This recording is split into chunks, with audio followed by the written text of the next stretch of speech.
Hello, Assalamu alaikum friends. I'm Hussain Lahari and we are here for your physics class. Sir Abdul Qadir Lahari Saab is here. I would like to ask Sir Abdul Qadir to start his lecture. Sir, can we start now? Yes, sir, we can start our lecture. So Okay, sir. Let's we will start. start from last topic. So असां अॼु chapter 6 ही start कंदासीं जितां कल असां and कयोसीं पंहिंजो lecture उतां ई कंटिन्यू कंदासीं. So sir, next slide कजो. अॼु असां variation of acceleration due to gravity with respect to altitude and depth जंहिंखे असां हाइट बि चई सघूं था. वेरिएशन ऑफ जी यानी वेरिएशन ऑफ जी थियण सां कहिड़ा कहिड़ा इफेक्ट पैदा थी सघनि था, यानी जॾहिं असां धरती जी सरफेस खां मथे तरफ़ यानी जेको आहे सो हाइट कवर कयूं कंहिं ऑब्जेक्ट खे मथे खणी वञूं त उन्हनि जे कहिड़नि कहिड़नि पैरामीटर्स ते फ़र्क़ु पवंदो. छा उनजो मास चेंज थींदो या उनजो वेट चेंज थींदो. ठीकु आहे, अॼु उहो असां ॾिसंदासीं. जेकर हाइट ते कंहिं ते असां वञूं था, जीअं असां हाणे सी लेवल असां चऊं था, जीअं कराची आहे सी लेवल आहे, जेकर तव्हां हुते हूंदा त उते तव्हांजो जेको वेट हूंदो या जेका जी जी वैल्यू हूंदी, छो त weight is directly proportional to the acceleration due to gravity, और weight is simply nothing but gravitational force, okay, जेका तव्हांजी बॉडी ते लॻे. छा उन जे हाइट ते वञण सां को फ़र्क़ु पवंदो? जीअं केटू ते माण्हू चढ़ंदा आहिनि या असां कराची खां इस्लामाबाद ट्रेवल कंदा आहियूं, कोयटा ट्रेवल कंदा, छा असांजे वेट ते को फ़र्क़ु पवंदो? इहो कॾहिं तव्हां गौर ऐं वीचार कयो आहे? त असां अॼु उहा शइ डिस्कस कंदासीं ऐं उन खां पोइ तव्हां भले वञणु थिए त पंहिंजो वेट तव्हां घर मां बि कराए वञो, हैदराबाद मां बि कराए वञो. उन खां पोइ जॾहिं तव्हां वञो था नॉर्दर्न एरिया, उते बि वेट कराए ॾिसजो, तव्हांजे वेट में को न को फ़र्क़ु ज़रूर ईंदो. ठीकु आहे, उहो असांखे अॼु हिन जेको आहे लेक्चर पढ़ण खां पोइ ॿुधण खां पोइ ख़बर पवंदो आहे या न पवंदो. ठीकु आहे, उहो छो पवंदो आहे उहो बि असां डिस्कस कंदासीं. सो अगरि असां ॾिसूं त असां पोइ हिते पढ़ी आहियूं जेका जी जी इक्वेशन हूंदी आहे उहा g is equal to G capital M mass of earth upon R E means radius of earth square जे बराबरि थींदी आहे. सो अगरि असां हिन ऑब्जेक्ट खे जेको हे डिस्टेंस ओ ॾेखारियल आहे ऐं सरफेस ऐं हिन खे डिस्टेंस खे असां चवंदा आहियूं रेडियस ऑफ अर्थ, ऐं रेडियस ऑफ अर्थ खां थोरो मथे यानी सरफेस खां जेकर हिन मास खे कंहिं बि ऑब्जेक्ट खे कंहिं हाइट एच ताईं खणी वञूं त उनजी जी जी जेका वेरिएशन ईंदी आहे, चेंज ईंदो आहे, उनखे असां जी डैश सां रिप्रेज़ेंट कंदा आहियूं. जीअं हिते असां वटि ॾेखारियल आहे, g dash is equal to G M divided by bracket R E plus H whole square यानी ब्रैकेट ओवर होल स्क्वायर. यानी हाणे जेको आर आहे उहो आर चेंज थियो आहे. उहो आर केतिरो चेंज थियो आहे, उनमें एडिशन छाजी थी आहे रेडियस ऑफ अर्थ में, जेतिरो ई असां हाइट मथे विया आहियूं, जेका इक्वेशन 6.41 असां ॾेखारियूं था एतिरे ताईं. ऐं जेकर असां हिन जी एम हाणे हिन इक्वेशन खे सॉल्व कयूं 6.45 या 45 इक्वेशन खे सॉल्व कंदासीं त असांखे छा मिलंदो? G dash is equal to G M, ऐं जॾहिं असां होल स्क्वायर वारो फार्मूलो हणंदासीं A plus B whole square वारो फार्मूलो, असां कई इक्वेशन कुछ हिन तरीक़े सां मिलंदी, R E square bracket 1 plus H over या H divided by R bracket over R square या होल स्क्वायर. ठीक, ऐं जॾहिं असां हिन सॼी ब्रैकेट खे मथे तरफ़ खणी ईंदासीं, जेको हिन जो पावर आहे 2 उहो माइनस में थी वेंदो. तव्हांखे ख़बर आहे त जॾहिं असांजो डिनोमिनेटर मथे ईंदो आहे, ठीकु आहे, या जेको असां डिवाइड थी रहियो हूंदो आहे उहो मथे मल्टीप्लाई में वेंदो आहे त उनजो जेको पावर आहे उहो नेगेटिव थी वेंदो आहे. So g dash is equal to G M upon R E square, ए ब्रैकेट अची वेंदो साॻियो 1 plus H divided by R bracket over, हाणे स्क्वायर जी जाइ ते -2 अची वेंदो. ठीकु आहे, हाणे हे जेका कंडीशन आहे इहा सेटिस्फाई करे थी बायनॉर्मल थ्योरम खे. पोइ असां छा कंदासीं, इफ हाणे कंडीशन छा आहे, जेकर असांजो रेडियस ऑफ अर्थ हे जेका हाइट आहे या वधि में वधि असांजी 100 मीटर ते हूंदी या जेका आहे सो 50 मीटर ते हूंदी या 200 मीटर ते हूंदी, त जेका एच आहे इहा as compare to radius of earth, जेको रेडियस ऑफ अर्थ जी वैल्यू आहे उन खां इलाही घटि आहे. So radius of earth is greater than H, या H is very very small than radius of earth. जेकर असां कंपेरिजन कंदासीं त हिननि जो जेको रिलेशन आहे हाइट उहा तमामु घटि आहे. त पोइ असां छा यूज़ कंदा, we use binomial expansion taking terms up to first order. हाणे उहा बायनॉर्मल जी जेका आहे सो जनरल इक्वेशन आहे 1 ब्रैकेट 1 प्लस एक्स ऐं ब्रैकेट ओवर पावर इन, ऐं जॾहिं इनखे असां एक्सपेंड कंदासीं पोइ अची वेंदो 1 प्लस इन एक्स. असां सिर्फ़ु फर्स्ट जेको आहे सो टर्म ताईं कंदासीं, फर्स्ट ऑर्डर ताईं कंदासीं, अॻिते वेंदासीं त इहे वैल्यूज़ हिक ॿिए सां कैंसिल थी वेंदियूं बाक़ी सिर्फ़ु असांखे फर्स्ट ऑर्डर वारी टर्म ई बचंदी ऐं जेका असां फर्स्ट ऑर्डर वारी टर्म रखी आहे जेका हे तव्हांखे हिते वीडियो में ॾिसण में ईंदी हूंदी 1 + x bracket over power n जेको बराबर थींदो 1 + nx जे बराबर। हाणे हिते 1 छा आहे इहो 1 हे पंहिंजी जॻह ते पियो x छा आहे इहा x असांजी हे वारी वैल्यू आहे h ठीकु आहे ऐं अपॉन r। हाणे n छा आहे इहो पावर आहे ठीकु आहे। पोइ असांजो वैल्यू छा अची वेंदो हाणे हिते थी वेंदो g dash is equal to gm ठीकु। हाणे हे basically there is negative sign not plus sign. पोइ n छा आहे नेगेटिव आहे हिन जे करे हे प्लस माइनस नेगेटिव थी वेंदो हिते इन जाइ ते gm upon r square bracket 1 minus या 1 प्लस लिखोस n छो त नेगेटिव आहे पोइ असां ब्रैकेट में -2h upon r bracket over जेकर प्लस माइनस पाण में मल्टीप्लाई थींदा त असां वटां बचंदो वञी 1 - 2h डिवाइडेड बाय re।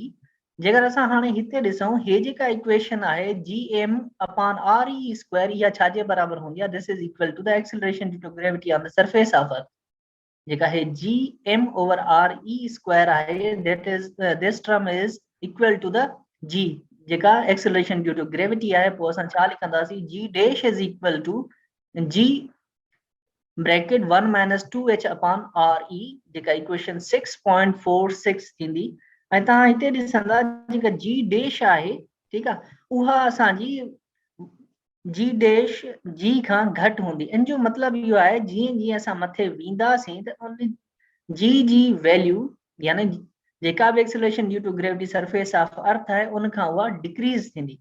छो डिक्रीज थींदी छो त तव्हां हितां ॾिसी सघो था 1 मां हे फैक्टर असां 2h अपॉन re माइनस थींदो जेकर तव्हां इहा वैल्यू पुट करे लेट सपोज तव्हां चओ था असां जेको आहे सो 100 मीटर मथे विया आहियूं या 6811 मीटर सॉरी किलोमीटर में मीटर मथे विया आहियूं त पोइ h जी वैल्यू उहा रखो रेडियस ऑफ अर्थ तव्हां वटि आहे इहा वैल्यू प्रैक्टिकली तव्हां पुट करे हितां आंसर कढंदा तव्हांखे 9.8 खां घटि मिलंदो।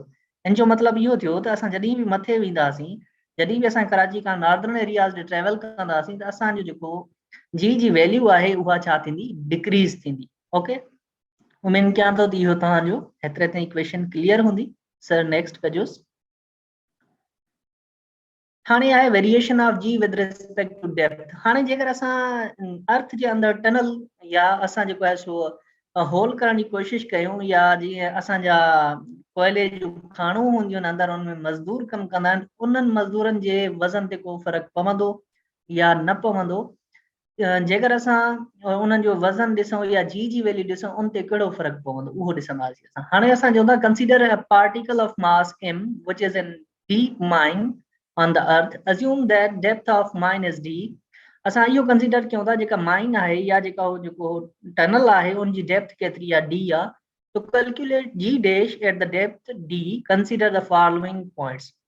असां उन्हनि में हे शयूं कंसीडर कंदासीं। हाणे जेको रेडियस ऑफ अर्थ आहे उन मां d छा थींदी माइनस थींदी यानी असां अर्थ खां जेको तव्हांखे सर्किल वटां d ॾिसण में अचे थो इन मास खे m खे जेके हिते तव्हांखे फिगर में ॾिसण में ईंदो हूंदो उहो असां केतिरो हेठि खणी आहियूं d डिस्टेंस ते खणी आहियूं। थी सघे थो इहो 100 मीटर हुजे थी सघे थो इहो 150 मीटर हुजे या उन खां वधीक हुजे या घटि हुजे पर d जी का न का वैल्यू हूंदी। सो r जेको आहे सो r डैश जंहिंखे असां चवंदासीं उहो छाजे बराबरि थींदो r माइनस d जे बराबरि थींदो r डैश। हाणे चए थो the part of the earth which is above the radius re minus d do not contribute to the acceleration. The result is proved earlier and is given। हाणे हे जेको result आहे इहो कीअं थिए इहो असांजो जी में कंट्रीब्यूट न कंदो। फाइनल रिज़ल्ट जेको ईंदो उहो असांजो जी में कंट्रीब्यूट कंदो जेका बि वैल्यू ईंदी पोइ असां उन तहत ॿुधाईंदासीं हाणे जी वैल्यू केतिरी आहे। हिते असां ईअं न ॿुधाईंदासीं हे जेका इक्वेशन 6.47 तव्हांखे ॿुधण में अचे हिते डायरेक्ट वैल्यू पुट करे असां कढूं बाबा हेतिरो जी जेको आहे सो वैल्यू थिए थो नेवर। असां हिते कंपेयर नथा करे सघूं त हाणे जी डैश जी वैल्यू ऐं जी वैल्यू में केतिरो घटिताई आहे या वधारो आहे। हाणे हिते चए थो व्हाट इज आर या m dash here m is the mass of earth हाणे and earth of radius re minus d। हाणे जेको हे डिस्टेंस आहे जेको हिते तव्हांखे इक्वेशन में ॾिसण अचे थो उन ते जेको आहे इहो मास ऑफ अर्थ आहे ठीकु आहे यानी m डैश उहो मास आहे जेको उहो हिन पॉइंट ते आहे यानी असां हाणे मथियों पोर्शन ते छॾे आयासीं न जेकर असां अज्यूम कयूं हे स्फेयर आहे हिते बि ये मथियों स्फीयर त असां निगलेक्ट करे छॾींदासीं न त उनजो मास बि कुझु न कुझु चेंज थींदो। assume the density of earth to be constant, पर असां इहो वरी अज्यूम कयूं था, यानी इमेजिन कयूं था, या असां ज़हन में चऊं था त बाबा जेको आहे सो डेंसिटी ओवरऑल अर्थ जी उहा छा थी रहे, कांस्टेंट रहे थी, डेंसिटी ते को बि फ़र्क़ु नथो पए। जेकर डेंसिटी ते को बि फ़र्क़ु नथो पए त पोइ वॉल्यूम ते कुझु न कुझु फ़र्क़ु थी सघे थो पवे। उहो केतिरो थींदो असां नेक्स्ट स्लाइड में ॾिसंदासीं। सर नेक्स्ट कजो सर। सो हाणे ॾिसो हे डेंसिटी छाजे बराबर हूंदी आहे, density is equal to mass per unit volume. हाणे असां पोइते इक्वेशन में जेको आहे सो मास जॾहिं असां कढूं पिया अर्थ जो, त उन में असां इक्वेशन ड्राइव कईसीं जंहिंमें वॉल्यूम छाजे बराबर पियो थिए, 4 पाई डिवाइडेड बाय 3, ठीकु आहे। या अञा मां सवलो थो करे छॾियां, हिते हे इक्वेशन ॾिसो, हिते rho is equal to m dash upon v dash. जेकर असां इन्हनि इक्वेशन के हिते डेंसिटी जी जाइ ते जेका आहे 6.48 आहे, उन जी जाइ ते छा रखूं, m dash divided by v dash is equal to m divided by v, and m dash छाजे बराबर पोइ थी वेंदी असां हिन इक्वेशन मां जेकर वैल्यू कढूं, यानी हाणे रो जी जाइ ते असां छा रखियोसीं, m dash upon v dash, ऐं 6.48 इक्वेशन उहा साॻी रही m अपॉन v। ऐं हाणे असांखे m डैश जी वैल्यू कढणी आहे, पोइ असां छा कंदासीं, हे जेका v हेॾे m सां डिवाइड पई थिए, या m डैश सां वञी सॉरी जेका v डैश हेॾे m डैश सां डिवाइड पई थिए, या m अपॉन v सां वञी मल्टीप्लाई थींदी। पोइ असांखे इक्वेशन हे मिलंदी, m dash is equal to m upon v multiply v dash. This is the change in volume at the given depth.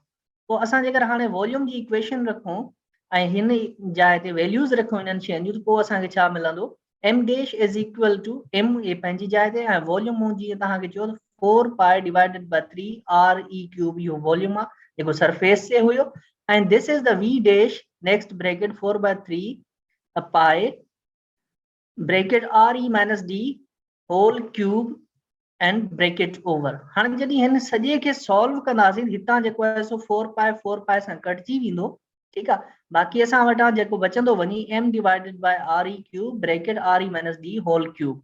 जॾहिं हिन ब्रैकेट खे असां सॉल्व कंदासीं, ठीकु आहे, या असां हिनखे रेशनलाइज कंदासीं 6.49 इक्वेशन खे, त असां वटां छा रेशनलाइज करण जो मतिलबु इहो आहे त असां उन इक्वेशन खे, या सिंपली ईअं खणी चओ त असां उन साॻी वैल्यू सां जेकर हिनखे डिवाइड कयूं, पोइ असांखे छा मिलंदो, g is equal to G m re bracket re minus d whole cube multiply 1 upon re and minus d whole square. जॾहिं हिन खे सॉल्व कंदासीं त असांखे कुझु इन तरीक़े जी इक्वेशन मिलंदी, g dash is equal to G m re bracket 1 minus d upon re and whole divided by re cube. ऐं जॾहिं असां हिन इक्वेशन के फर्दर सॉल्व कंदासीं, असांखे छा मिलंदो, g dash is equal to G m, ऐं हे हिकिड़ो r हिन r सां छा थी वेंदो, कैंसिल थी वेंदो, 1 minus d upon re square. ऐं जेका हे वैल्यू आहे G m upon re square, असांखे ख़बर आहे इहा छाजे बराबर थींदी आहे, this is equal to the acceleration due to gravity. जेका G m upon re square जेका बराबर थींदी आहे, उहा एक्सेलरेशन ड्यू टू ग्रेविटी जे बराबर थींदी आहे। पोइ असां हिन जी जाइ ते g लिखंदासीं, बाक़ी ब्रैकेट जे अंदरि वञी छा बचंदो, 1 minus d upon re square.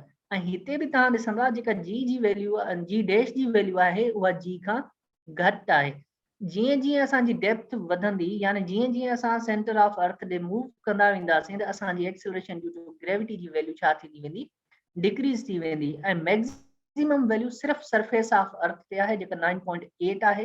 हाणे आया तव्हां मथी तरफ मूव था कयो, यानी का हाइट कवर कयो था सरफेस ऑफ अर्थ खां ऑब्जेक्ट खे मथे था खणी वञो, त बि जी वैल्यू में फर्क़ु ईंदो, चेंज थींदी। जेकर तव्हां डाउनवर्ड्स सेंटर ऑफ अर्थ ॾे मूव कयो था, तॾहिं बि तव्हांजी जी डैश जी वैल्यू छा थींदी, चेंज थींदी, ठीकु आहे। इहो हिकिड़ो जनरल कॉन्सेप्ट आहे। जेकर तव्हां सेंटर ऑफ अर्थ ते पुॼो था, त पोइ तव्हां जेका आहे सो जी छा थी वेंदी, ज़ीरो थी वेंदी, ठीकु आहे। सेंटर ऑफ अर्थ ते असांजी जी जी वैल्यू छा थी वेंदी, ज़ीरो थी वेंदी।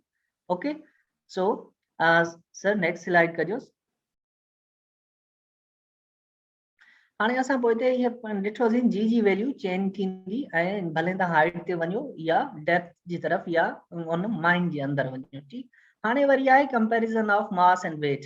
हाणे वेट छा आहे, मास छा आहे, इहो कंपैरिजन में बि तव्हां मैट्रिक में पढ़ियो हुजे, पर असां हुनखे रिपीट कंदासीं, छो त अॻिते नेक्स्ट टॉपिक में वरी इहे शयूं असांजे ॾाढियूं इंपॉर्टेंट आहिनि ऐं कमु ईंदियूं। हाणे मास छा आहे, mass is the property of matter, the mass of an object is same everywhere. हाणे मास छा आहे, क्वांटिटी ऑफ मैटर जेका प्रेजेंट है कंहिं बॉडी में उनखे असां मैटर चवंदा आहियूं। मास जिथे भी तव्हां वेंदा क्वांटिटी ऑफ मैटर यानी तव्हांजी जेके जिस्म जे अंदर या कंहिं भी शइ जो जेको मास आहे उहो हर हंधि छा रहंदो, कांस्टेंट रहंदो। Weight is the gravitational pull of earth. Weight is nothing but it is the gravitational pull of earth. So weight depends on the effect of gravity. Weight varies according to location. And weight असांजो धरती जो पुल आहे, यानी जंहिं planet ते तव्हां आहियो उन प्लेनेट जी जेका ग्रेविटी आहे उन जी छिक खे असां सिंपली वेट चवंदा आहियूं। ऐं उहो वेट उन प्लेनेट जी डिफरेंट लोकेशन ते डिफरेंट थी सघे थो। जीअं तव्हांखे मूं चयो जेकर तव्हां हाइट ते वेंदा कराची खां इस्लामाबाद जेको आहे सो, या तव्हां क्वेटा वेंदा त उते तव्हांजो वेट वेरी कंदो, पर मास तव्हांजो छा रहंदो, कांस्टेंट रहंदो। Mass can never be zero, mass कॾहिं बि ज़ीरो कोन थींदो। Next point, weight can be zero if no gravity acts upon an object as in space. weight तव्हांजो ज़ीरो थी सघे थो जेकर तव्हां स्पेस में वञो था, there is no gravity, that's why there will be no weight. okay, but mass zero तव्हांजो न थींदो।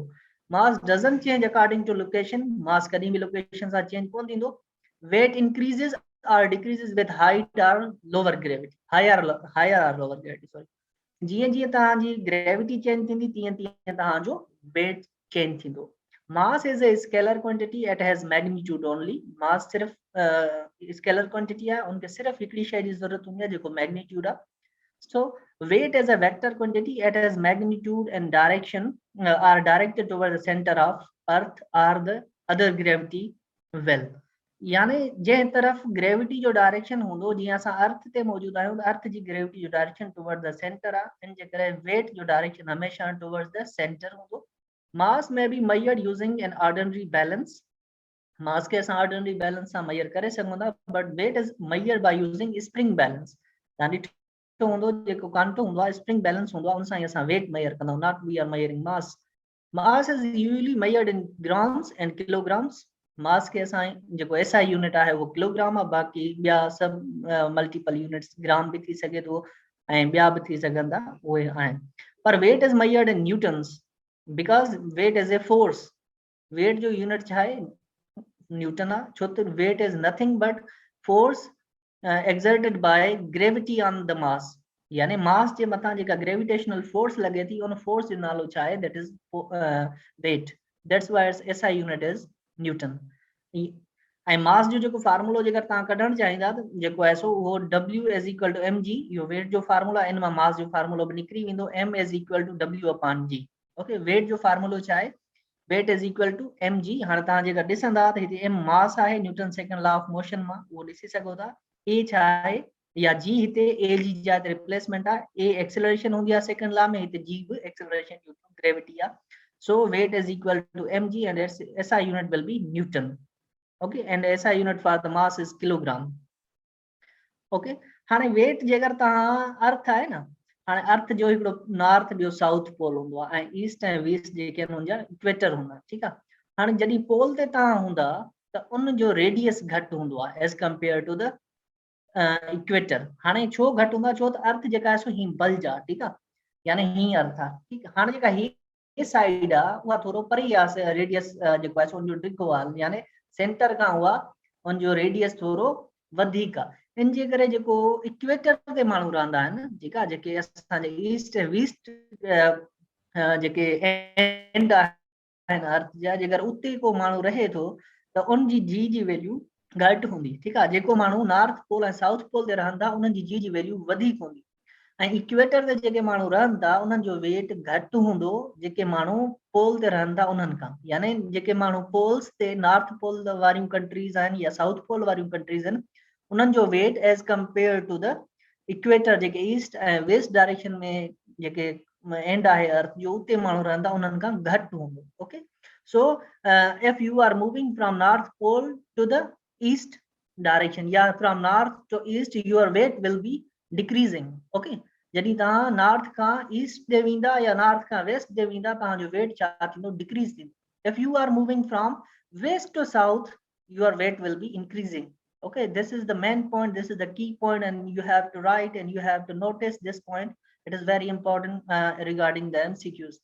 ओके तव्हां इहो लाज़मी जेको आहे सो नोट करे छॾियो जेका तव्हां नॉर्थ खां ठीक है साउथ या वेस्ट तरफ ईंदा त तव्हांजो वेट ते कहिड़ो इफेक्ट पवंदो या ग्रेविटी ते कहिड़ो इफेक्ट पवंदो gravity and weight will be decreasing if you are moving from north or from south to west or north to west. Okay, so in ॿिन्हिनि कंडीशन में तव्हांजो जेको आहे सो वेट छा थींदो डिक्रीज थींदो ऐं ग्रेविटी छा थींदी डिक्रीज थींदी. ओके सर नेक्स्ट कजोसि.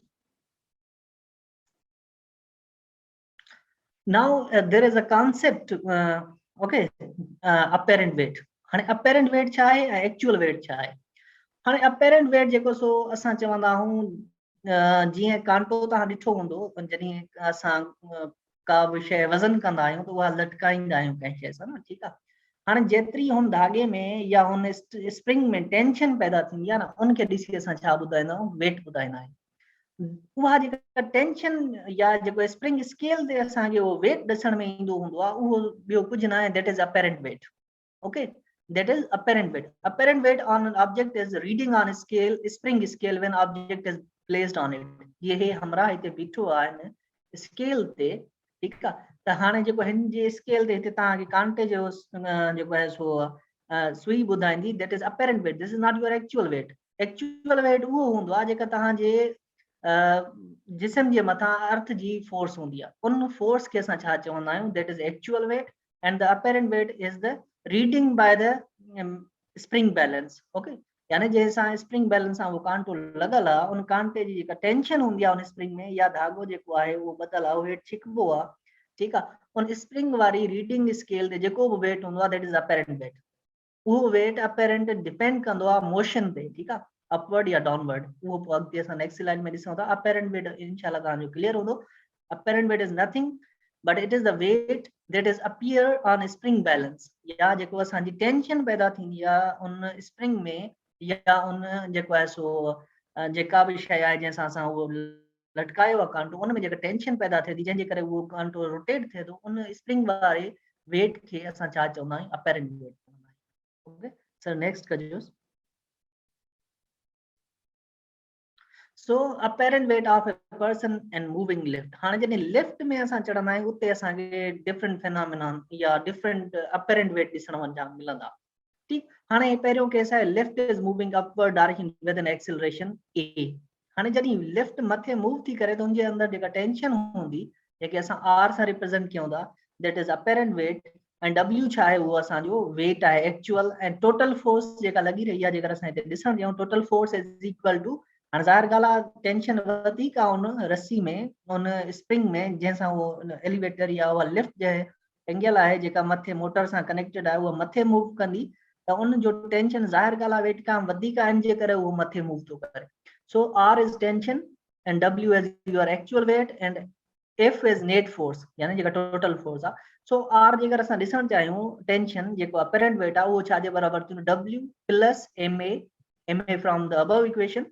So r is equal to mg plus ma या इतां m कांस्टेंट वठो सॉरी कॉमन वठो r is equal to जेको आहे सो m bracket mg plus a यानी जॾहिं बि असांजो एलिवेटर मथी तरफ मूव कंदो त जेको कांटो या मीटर स्केल जेका बि शइ तव्हां उते वेट करण जे लाइ रखी हूंदी उन धागे सां कनेक्टेड हूंदी जॾहिं उहो मूव करे मथे त उहा रीडिंग जेका ॿुधाईंदो उहो तव्हांजे एक्चुअल वेट खां वधीक वेट हूंदो अपैरेंट. सही आहे.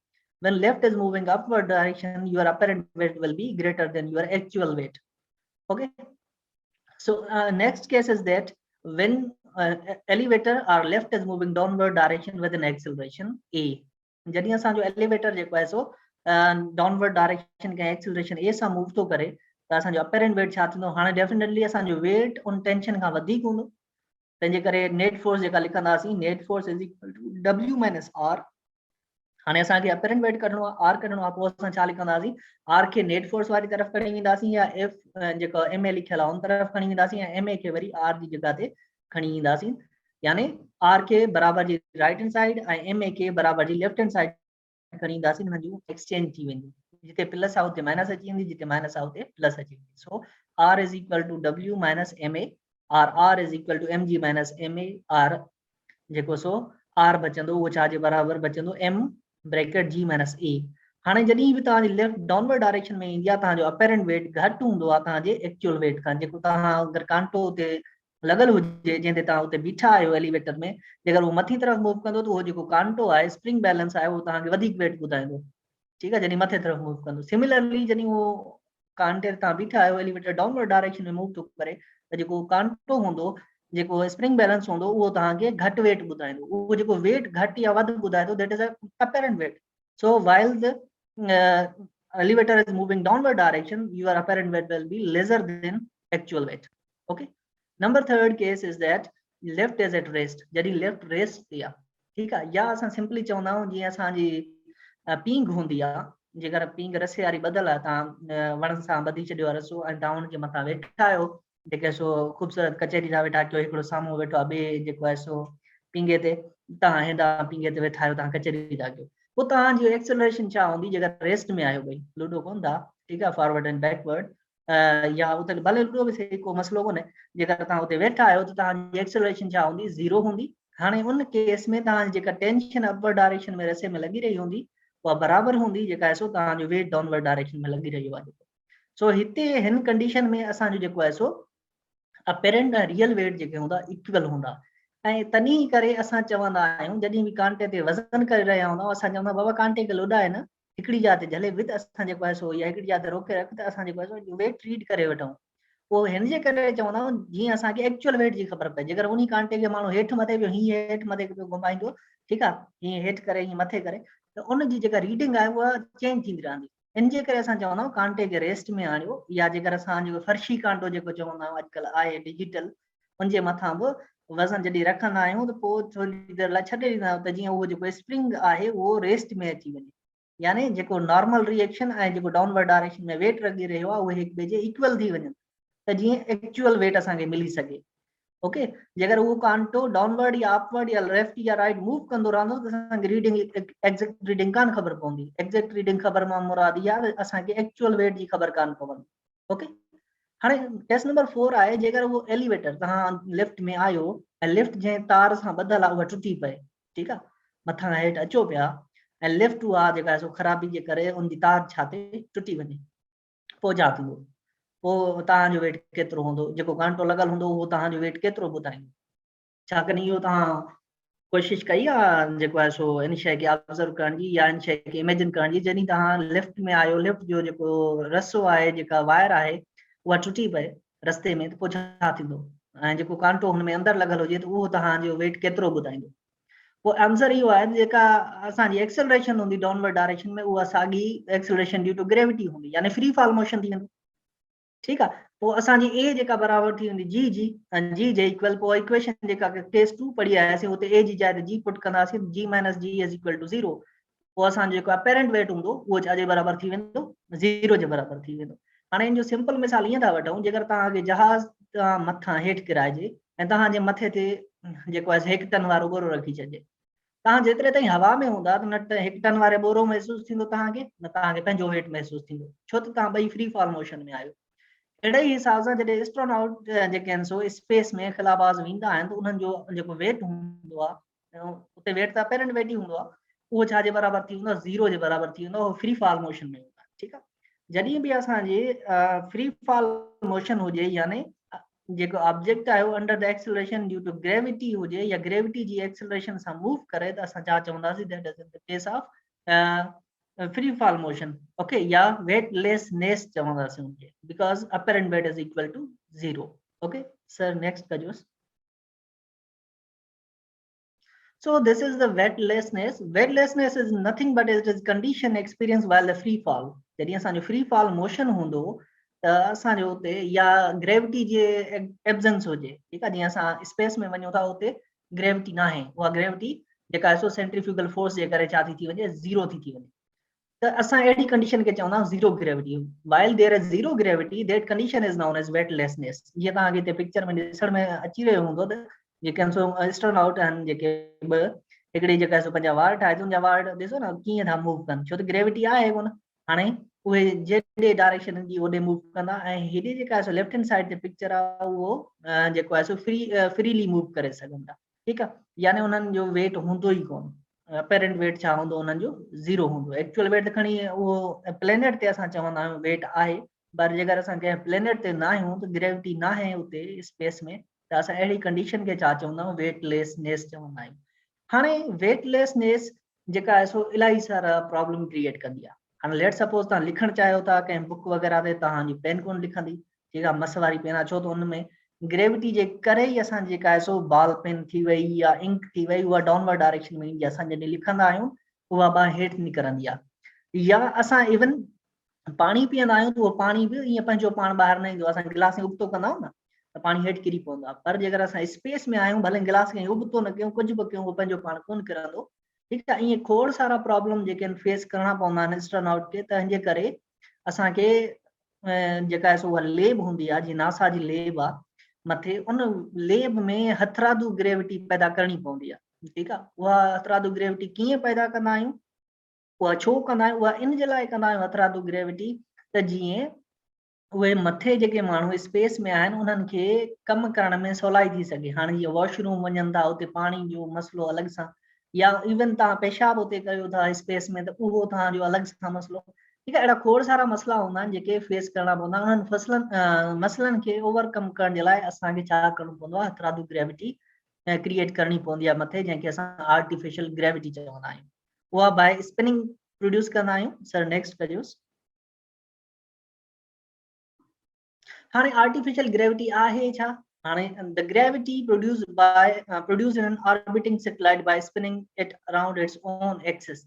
हाणे जेकर असां कंहिं शइ खे गोल घुमायूं त उन गोल घुमाइण जे करे असां जेका आहे सो ग्रेविटी प्रोड्यूस थींदी आहे स्पेस में। उन ग्रेविटी खे असां छा चवंदा आहियूं, आर्टिफिशियल ग्रेविटी चवंदा आहियूं। स्पिन त सम्झंदा हूंदो, कंहिं शइ खे गोल घुमाइण, जेका एक्सिस सां कनेक्टेड हुजे, इन शइ खे मां गोल घुमायां, असां चवंदा आहियूं spinning. The formula for artificial gravity F is equal to 1/2 pi under radical under square g upon r. Why we need artificial gravity? If the spaceship is to stay in orbit for long times, then weightlessness create many problems for astronauts present in spaceship. To overcome this problem, artificial gravity is created. ये मूं तव्हां सां पहिरें share कयो कि artificial gravity इन जे लाइ produce कई वेंदी आहे त जेके एक्सपेरिमेंट करण लाइ मथे विया हूंदा आहिनि एस्ट्रोनॉट्स, उन्हनि खे डिफरेंट एक्सपेरिमेंट करणा हूंदा आहिनि, जीअं असां अर्थ वारो माहौल मथे क्रिएट करे सघूं। जीअं अर्थ वारी ग्रेविटी आहे उहा ग्रेविटी क्रिएट करे सघूं, त असांखे आर्टिफिशियल ग्रेविटी प्रोड्यूस करणी पवंदी आहे। हाउ इट प्रोड्यूस्ड, उहा कीअं असां प्रोड्यूस कंदासीं artificial gravity? Artificial gravity is produced by rotating spaceship around its own axis. The astronauts then pressed the outer rim and exert a force on the floor of the spaceship as much as way as on the earth। हाणे जॾहिं rotate कंदी, तव्हां ॾिठो हूंदो, simply मिसाल ईअं वठूं, जॾहिं असां पाणी गिलास में विझी, ठीकु आहे, उनखे गोल घुमाईंदा आहियूं, ठीकु आहे, गोल घुमाईंदो, पाणी ॿाहिरीं तरफ़ न किरंदो आहे। छो न किरंदो आहे? छो त उहो पाणी उनजी बैक सरफेस ते, उनजे तरे में फोर्स लॻाईंदो आहे, ठीकु आहे। ऐं उहा जेका फोर्स लॻाए रहियो हूंदो आहे, ओॾां ओतिरो ई सेंट्रीपिटल फोर्स बराबरि हूंदो आहे, उनजे करे उहो पाणी उते ॼमी वेंदो आहे या उते बीही रहंदो आहे। अहिड़े ई तरीक़े सां जॾहिं स्पेसशिप खे गोल घुमाइबो आहे, स्पिन कराइबो आहे, त उहे एस्ट्रोनॉट उनजे जेको आहे सो रिम सां या उन सां जेको आहे सो फोर्स लॻाईंदा आहिनि, ऐं उन्हनि खे फील थींदो आहे त असां वटां हाणे जेको आहे सो आर्टिफिशियल वेट आहे या आर्टिफिशियल ग्रेविटी आहे, त उहे पंहिंजो पाण खे ईअं फील कंदा आहिनि जीअं अर्थ ते आहिनि। सर नेक्स्ट कजोसि, त जीअं असां ॾिसी सघूं कीअं था प्रोड्यूस कयूं असां आर्टिफिशियल ग्रेविटी। हाणे ॾिसो, हे जेके आहिनि डिफरेंट स्पेसशिप्स तव्हांखे ॾेखारियल आहिनि। सर मुंहिंजे ख्याल में हिकिड़ो प्रीवियस स्लाइड बि हूंदी न, ठीकु आहे सर, कोन्हे, ओके। सो हाणे ॾिसो, ही आहे स्पेसशिप असां वटि, ठीकु आहे। हाणे हिते तव्हां ॾिसी सघो था, अहिड़े क़िस्म सां हूंदियूं आहिनि असांजी स्पेसशिप, जीअं असांजो रिम आहे या टायर तव्हां ॾिठो हूंदो, अहिड़े हिसाब सां हूंदियूं आहिनि, जेके मथे वियल हूंदियूं। उहे खोड़ सारियूं शेप्स हूंदियूं आहिनि उन्हनि जूं, पर जेके घणे अरसे लाइ रहंदियूं आहिनि उन्हनि जी शेप कुझु अहिड़े तरीक़े सां हूंदी आहे। हाणे जेका तव्हांखे हे ॾिसण में अचे थो, जीअं टायर हूंदो आहे, ॿाहिरां ॾेखारियल आहे, इहे डिफरेंट जेके आहिनि सो कंपार्टमेंट हूंदा आहिनि। हिते असांजा जेके साइंटिस्ट या एस्ट्रोनॉट्स हूंदा आहिनि उहे प्रेज़ेंट हूंदा आहिनि। जीअं हिते तव्हांखे ॿ जेके आहिनि सो टिंडण नज़र अची रहिया आहिनि, these are nothing but these are the scientist, okay. जॾहिं हिन खे हिन स्पिन कराइबो, त हे जेके आहिनि सो हिते बिल्कुलु ई फोर्स लॻाईंदा आहिनि मथां न। त हाणे इहो केतिरो जेको आहे सो रेवोल्यूशन पर सेकेंड थियनि, यानी केतिरी फ्रीक्वेंसी हुजे त जीअं उन्हनि खे जेका सो फोर्स जेका सो या ग्रेविटी या जेका सो असां चऊं त अर्थ वारो माहौल मिली सघे थो, उन्हनि जी रोटेशन केतिरी हुजे। ठीकु आहे। हाणे हिन टनल जो जेको रेडियस डायमीटर आहे उहो तक़रीबन 20 मीटर हूंदो आहे, 20 मीटर हूंदो आहे, ऐं रेडियस हितां सेंटर खां वञे हिन ताईं उहो 10 हूंदो आहे। ठीकु आहे, उहो असां हेठि हिते लिखियो बि आहे। ठीकु, मोस्टली एतिरो हूंदो आहे। हाणे उनखे जॾहिं रोटेट कराइबो, स्पिन कराइबो, त उहे जेके साइंटिस्ट हूंदा आहिनि, उहे एस्ट्रोनॉट्स हूंदा आहिनि, उहे हिते हिन पासे मौजूदु हूंदा आहिनि, त उन जे करे आर्टिफिशियल ग्रेविटी प्रोड्यूस थींदी आहे बाय स्पिनिंग। ठीकु आहे, अर्थ ते ईअं ई हूंदो आहे, स्पिन थिए थी त असां वटि ग्रेविटी आहे, जे स्पिन न थिए त असांजी इहा ग्रेविटी जी बि 0 जे बराबरि थी वेंदी।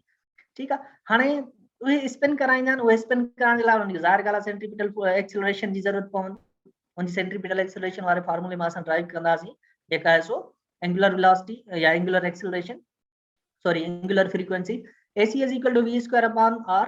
हाणे v छा जे बराबरि हूंदो आहे, r ओमेगा जे बराबरि हूंदो आहे। So r omega whole square upon r, पोइ असां जॾहिं ब्रैकेट स्क्वायर छॾाईंदासीं त थींदो r स्क्वायर ओमेगा स्क्वायर, ऐं r डिवाइड में हिकिड़ो r स्क्वायर सां कटिजी वेंदो, बाक़ी वञी बचंदो r ओमेगा स्क्वायर।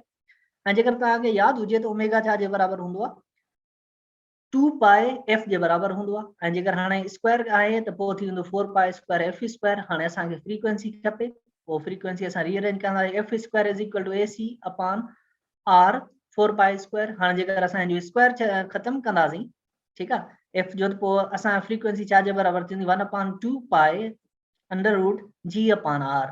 हाणे तॾहिं असांजी जेका आहे सो एक्सेलरेशन जेकर ग्रेविटी जे इक्वल थींदी त असांजी जेका आहे सो या असां ईअं खणी चऊं त उहा स्पिन कॾहिं जेका आहे सो ओतिरी थींदी, केतिरी स्पिन थिए, सिंपली ईअं खणी चऊं त जॾहिं जो असांजी एक्सेलरेशन ड्यू टू ग्रेविटी अर्थ वारी थिए। ठीकु आहे, पोइ असां जी खे कंसीडर कंदासीं, एफ AC या centripetal acceleration is equal to gravity. By putting the values we will get answer. Rotation जेका या फ्रीक्वेंसी 9.5 रेवोल्यूशन पर मिनट, यानी 9.5 रेवोल्यूशन जेका इहा स्पेसशिप हिकिड़े मिनट में कवर करे थी।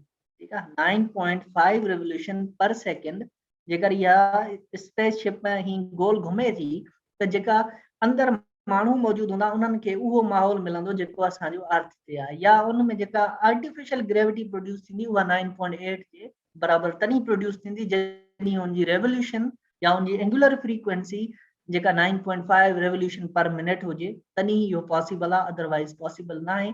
So this is another MCQs, what should be the frequency of a spaceship that can create same gravity as on the earth, that is 9.5 revolution per minute। okay sir, next कजोस। ऐं असांजो इहो chapter 6 number chapter हिते end थियो।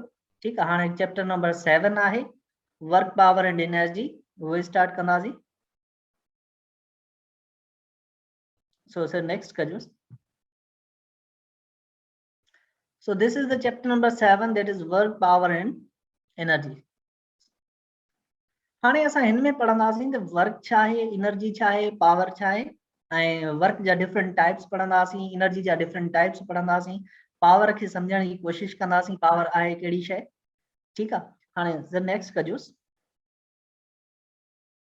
हाणे simply असां quick recap कयूं था, या असां जेको आहे सो एनर्जी जे बारे में पढ़ूं था पहिरियों। हाणे एनर्जी आहे छा, energy is nothing but capacity to do work. Energy is nothing but it is the capacity or capability या ability to do work, यानी वर्क या कम करण जी सलाहियत के असां छा चवंदा आहियूं, एनर्जी चवंदा। So the SI unit for the energy is joule. Okay, so जेको SI यूनिट आहे एनर्जी जो उहो जूल आहे। असां वटि एनर्जी जा मुख़्तलिफ़ फॉर्म आहिनि, कॉमन कुझु जेके सो असांजा आम मिसाल आहिनि, जेके कुझु फिगर में बि ॾेखारियल आहिनि, उन फिगर वारनि खे असां जेको आहे सो हिते पॉइंट फॉर्म में बि लिखियो आहे। काइनेटिक एनर्जी आहे, पोटेंशियल एनर्जी आहे, इलेक्ट्रिकल एनर्जी आहे, केमिकल आहे, सोलर आहे, न्यूक्लियर आहे, साउंड एनर्जी आहे, हेॾे वरी फिगर में तव्हां ॾिसी सघो था हीट एनर्जी आहे। ठीकु आहे, ऐं लाइट एनर्जी आहे, न्यूक्लियर एनर्जी आहे। इहे सभु टाइप्स आहिनि एनर्जी जा, यानी असां इन्हनि सोर्सिस मां एनर्जी गेन करे सघूं, या इहे एनर्जी जा फॉर्म्स आहिनि। Okay, so what is energy? Energy is nothing but capacity to do work, and its SI unit is joule, and these are the different forms of energies। okay sir, next कजोस। हाणे first of all असां पढ़ंदा what is kinetic energy. ठीकु आहे, हाणे kinetic energy छा आहे, जॾहिं को ऑब्जेक्ट मोशन में हूंदो आहे त उन में जेका एनर्जी मौजूदु हूंदी आहे, ठीकु आहे, यानी उन जी जेका सलाहियत कमु करण वारी ड्यू टू इट्स मोशन, यानी जेॾीं असां पत्थर उछलाईंदा आहियूं त बेसिकली वी आर गिविंग हिम गिविंग इट एनर्जी। जॾहिं असां पत्थर ही उछलाए कंहिंजे दरी में हणंदा आहियूं या क्रिकेट खेॾंदा आहियूं त बॉल वञी कंहिंजी खिड़की ते लॻंदो आहे शीशे वारी खे त उहा टुटी पवंदी आहे। हाणे हीअ कीअं थी टुटे? हाणे छो त बॉल वटां हिकिड़ी एनर्जी हुई जंहिंखे असां छा पिया चऊं the kinetic energy, a form of energy that a body in motion possesses। यानी ऑब्जेक्ट मोशन में आहे उन वटां जेका एनर्जी आहे उन में जेका फॉर्म ऑफ एनर्जी मौजूद आहे उन फॉर्म ऑफ एनर्जी खे असां छा चवंदासीं, that is the kinetic energy. Kinetic energy is nothing but energy possessed by a body due to its motion, by virtue of its motion is known as kinetic energy। हाणे हिकिड़ो ॿियो question raise थिए थो, जेकर object rest में आहे छा उहो का उन वटां काइनेटिक एनर्जी हूंदी? इहो तव्हांजे लाइ जेको आहे सो क्वेश्चन असाइनमेंट बि आहे, तव्हां हिते आंसर बि ॾेई सघो था। छा इहो पॉसिबल आहे त ऑब्जेक्ट रेस्ट में हुजे उन में काइनेटिक एनर्जी हुजे या कंहिं बि क़िस्म जी काइनेटिक एनर्जी हुजे? इहो तव्हां मूंखे हिते ई कमेंट बॉक्स में जेको आहे सो कमेंट करे सघो था। ओके, एग्जांपल्स आहिनि काइनेटिक एनर्जी। जॾहिं असां गन मां का बुलेट फायर कंदा आहियूं या पिस्टल मां असां बुलेट फायर कयूं था, गोली हलायूं था, उन गोली जी का न का रफ्तार हूंदी, का न का एक्सेलरेशन हूंदी, का न का वेलोसिटी हूंदी, यानी सिंपली उहा मोशन में हूंदी, त उन वटि का न का काइनेटिक एनर्जी हूंदी। उनजी वैल्यू कुझु बि थी सघे थी, असां वैल्यू ते कोन था ॻाल्हायूं। हाणे इन जो मतिलबु जेका बि शइ मोशन में आहे त उन वटां एनर्जी हूंदी, उन एनर्जी खे चवंदासीं काइनेटिक एनर्जी। हाणे हेलीकॉप्टर जेकर फ्लाई करे थो 120 किलोमीटर पर आवर जी स्पीड सां, त असां चवंदासीं this helicopter has a kinetic energy. Okay, so kinetic energy is the amount of kinetic energy, the amount of kinetic energy of moving body depends। हाणे kinetic energy depend जेका करे थी वो ॿिनि फैक्टरनि ते डिपेंड करे थी। Number 1 is the mass of body, that is in kg। Number 2 is the velocity, that is meter per second। हाणे जेका काइनेटिक एनर्जी आहे उहा डिपेंड कंदी आहे मास ऑफ बॉडी ते ऐं वेलोसिटी ते। when either mass or velocity of body increases या increased, kinetic energy also will increase। हाणे जेकर इन्हनि मां को बि हिकिड़ी शइ चेंज थी, वधी, यानी उनजी असां वैल्यू वधाईसीं, जेकर 1 ग्राम हुयो त उनखे 2 ग्राम करे छॾियोसीं बुलेट खे, त उनजी काइनेटिक एनर्जी में फ़र्क़ु अची वेंदो। भले केतिरो बि अचे पर उनजो उहो फ़र्क़ु इंक्रीज़ वारो अची वेंदो। ओके सर, नेक्स्ट कजोसि। So the formula for the kinetic energy is 1/2 mass into velocity square। So kinetic energy के short form में KE लिखंदा आहियूं 1/2। हाणे मास के m सां v जेको आहे वेलोसिटी या स्पीड के असां छा सां लिखंदा आहियूं, v स्क्वायर सां लिखंदा आहियूं। सो काइनेटिक एनर्जी जो यूनिट छा आहे, जूल आहे, ऐं जूल छा जे बराबर थींदो, kg metre square per second square जे बराबर थींदो। ओके, छो त स्क्वायर आहे तो metre square per second square जे बराबर जेको आहे सो थींदो। Joule is nothing but it is equal to kg meter square per second square। Okay, SI unit for kinetic energy is joule, as same as the work done। So SI unit for work done and kinetic energy are equal, are same। So the dimension of kinetic energy are simply energy and work done, and torque is similar। The dimension of work, torque and energy, any form of energy, any form of work and torque has same dimension। Okay, can fact शयुनि जी dimension साॻी आहे, energy, work ऐं torque जी जेका dimension आहे उहा छा हूंदी, सेम हूंदी। Okay, so the formula already we have written above. The formula is KE is 1/2 mv square, the formula which can you infer about the change in energy, kinetic energy when mass is double। हाणे इन फार्मूले में असां इहो बि ॾिसी सघूं था केतिरो जेको आहे सो काइनेटिक एनर्जी चेंज थिए थी। जेकर असां मास डबल कंदासीं उनजी काइनेटिक एनर्जी छा थी वेंदी, डबल थी वेंदी। ओके, छो त kinetic energy is directly proportional to the mass. जेकर असां मास डबल था कयूं काइनेटिक एनर्जी बिकम डबल। अगर वेलोसिटी असां डबल कंदासीं kinetic energy not double but it becomes 4 times, छो त स्क्वायर आहे, 2 जो स्क्वायर छा थींदो, 4 थींदो। ओके, सो मां हिकिड़ो नंढो एग्जांपल तव्हांखे ॾियां थो, उहो तव्हां हिते ई सॉल्व करे मूंखे आंसर ॾियो। ठीकु आहे, मां ओतिरे ताईं वेट बि कयां थो तव्हांजो। This is nothing but is very simple 1 word MCQs। Okay, या 1 सेकंड MCQs ईअं खणी अचो। जेकर असां मास डबल था कयूं ऐं वेलोसिटी डबल था कयूं, टोटल काइनेटिक एनर्जी छा जे बराबर थी, इहो मूंखे तव्हां हिते आंसर ॾेई सघो था। If we are increasing mass of body equal to twice of original mass and velocity also we are increasing twice of original velocity, what will be the kinetic energy of that particular object। अगर मास के 2 kg करे छॾूं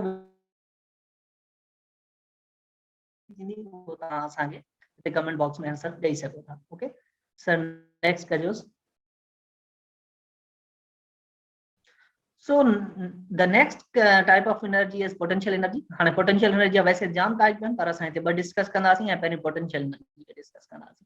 Now the potential energy is the energy possessed by an object as a result of its position or condition. हाणे potential energy छा आहे? उहा energy कंहिं object में जेको उनजी पोजीशन या उनजी कंडीशन जे करे उन वटां हुजे त असां उनखे छा चवंदासीं?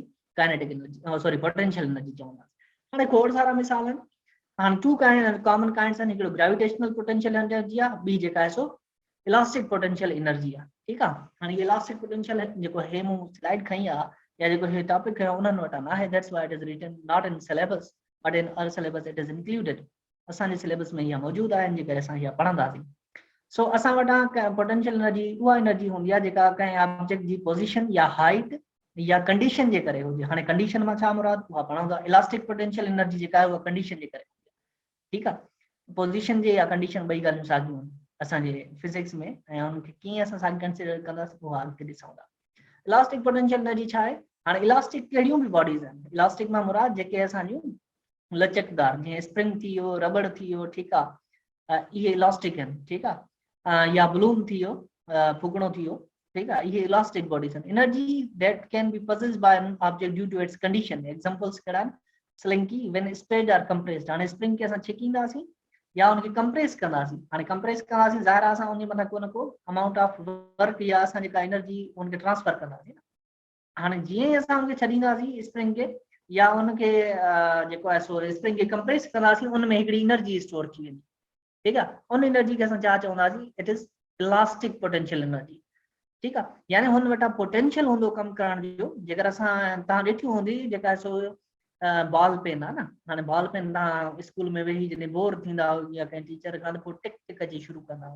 ठीकु आहे. यानी स्प्रिंग खे दॿाईंदा खोलींदा दॿाईंदा खोलींदा. उहो जॾहिं तव्हां मथां दॿाईंदा आहियो ठीकु आहे त तव्हां वर्क कंदा आहियो. Basically you are applying force and that object will cover some displacement in the direction of. यानी उहो वर्क जेको आहे सो उन ऑब्जेक्ट में स्टोर थी वेंदो आहे एज ए एनर्जी. ठीकु आहे. ऐं जीअं तव्हां उहो जेको बटण दॿाईंदा वरी उहो खुली वेंदो. यानी उहो पंहिंजो पाण जेको आहे सो वरी बैक बि अची सघे थो. यानी अहिड़े क़िस्म जी एनर्जी जेका हूंदी आहे उहा इलास्टिक पोटेंशियल एनर्जी हूंदी आहे. जीअं रबड़ बैंड आहे तव्हां गलोल ते ॾिठी हूंदी उनखे छिके तव्हां ऑब्जेक्ट खे मूव कराईंदा आहियो. यानी तव्हां पहिरीं शुरू में हुनमें पोटेंशियल एनर्जी फिल कंदा आहियो. जॾहिं तव्हां उनखे स्ट्रेच कंदा आहियो त उनमें छा अची वेंदी आहे? That is energy is stored in that particular object and that energy is known as elastic potential energy. या बलून आहे एयर सां गॾु उनखे जॾहिं तव्हां कंप्रेस कंदव उहो पंहिंजो पाण वापसि अची वेंदो. उहो वापसि जेको अचे थो उहो जेको आहे सो बिकॉज ऑफ एनर्जी. ऐं अहिड़े क़िस्म जी एनर्जी जेका हुन वटि मौजूदु आहे उनखे असां छा चवंदा आहियूं? इलास्टिक पोटेंशियल एनर्जी चवंदा आहियूं. Number second is gravitational potential energy. Energy that can be possessed by an object due to its position. हाणे कंडीशन असां ॾिठीसीं. हाणे पोजीशन जी ॻाल्हि था कयूं. कंडीशन माना उहो कंप्रेस्ड आहे, स्ट्रेच्ड आहे. उन कंडीशन में जेकर ऑब्जेक्ट आहे त उन वटां का न का एनर्जी हूंदी. शर्त इहा आहे त उहो इलास्टिक हुजे. ठीकु आहे. हाणे पोजीशन जे करे जेका एनर्जी हूंदी आहे उनखे असां छा चवंदा आहियूं? ग्रेविटेशनल पोटेंशियल एनर्जी चवंदा आहियूं. यानी असां कंहिं हाइट ते ऑब्जेक्ट खे खणी वञूं त असां छा चवंदासीं? It has got some sort of energy. That energy is known as gravitational potential energy because we are moving against the gravity. जॾहिं असां ग्रेविटी जे अगेंस्ट कंहिं शइ खे मथे खणी वेंदासीं यानी असां we are doing nothing but some work. ठीकु आहे. असां वर्क कयूं था उनमें उहा एनर्जी स्टोर थी वेंदी. In physics ground level is normally assume to be zero gravitational energy. हाणे जेको ग्राउंड आहे सरफेस आहे अर्थ उते असां छा कंसिडर कंदा आहियूं? ज़ीरो पोटेंशियल एनर्जी या ग्रेविटेशनल पोटेंशियल एनर्जी कंसिडर कंदा आहियूं. Any object that is eight ground level has zero gravitational potential. जेकर को ऑब्जेक्ट ग्राउंड ते आहे असां ॻाल्हि था कयूं ग्राउंड खे असां सरफेस खे असां चवंदा आहियूं हितां असांजी जेका हाइट स्टार्ट थींदी त असां सरफेस खे ज़ीरो ग्रेविटेशनल पोटेंशियल एनर्जी चवंदासीं. या रेफरेंस लेवल असां जेकर सरफेस खणूं था अर्थ जी त असां उते पोटेंशियल एनर्जी ज़ीरो कंसिडर कंदासीं. If object is lifted a certain height above the ground, its potential energy has increased. जेकर असां ऑब्जेक्ट खे कंहिं सर्टेन हाइट ते खणी था वञूं त means we are increasing its potential energy. जीअं असां सिर खे भित ते मथे रखूं था वञी या छत ते रखूं था वञी उहा किरे थी हेठि कंहिं न कंहिं शइ खे नुक़सानु कंदी आहे. हाणे उहा नुक़सानु छो थी करे? उन वटां ज़ाहिर एनर्जी आहे. मथे खणी वियासीं त असांजी उन में एनर्जी स्टोर थी. छो स्टोर थी? छो त उहो ग्रेविटेशनल फील्ड में हुयो. Because of that gravitational field, against the work done against the gravitational field, that work is stored in the form of energy that energy is known as gravitational potential. Okay, so next kajos. Example, when a chair is lifted from ground a distance of 1 meter, you should sitting on the 3rd story of the building. उनमें छा थींदो gravitational potential energy कीअं उनजी वधी सघे थी. Gravitational potential energy जो फार्मूलो जेको थींदो आहे mass multiply gravitational acceleration multiply height above the ground level. mass के m सां gravitational acceleration के g सां ऐं height के h सां represent कंदा आहियूं. So gravitational potential energy GPE is equal to mgh. Yeah, potential energy PE is equal to mgh.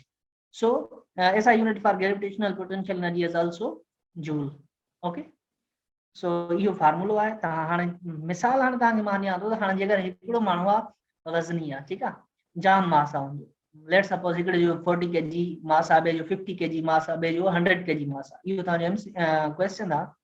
त इहे ॿई जेके आहिनि सो साॻी हाइट ते वञनि था. यानी ॿी जेका सो मंज़िल आहे, जेका सो मथे 2nd फ्लोर आहे, उन ते चढ़नि था मथे. ठीकु आहे.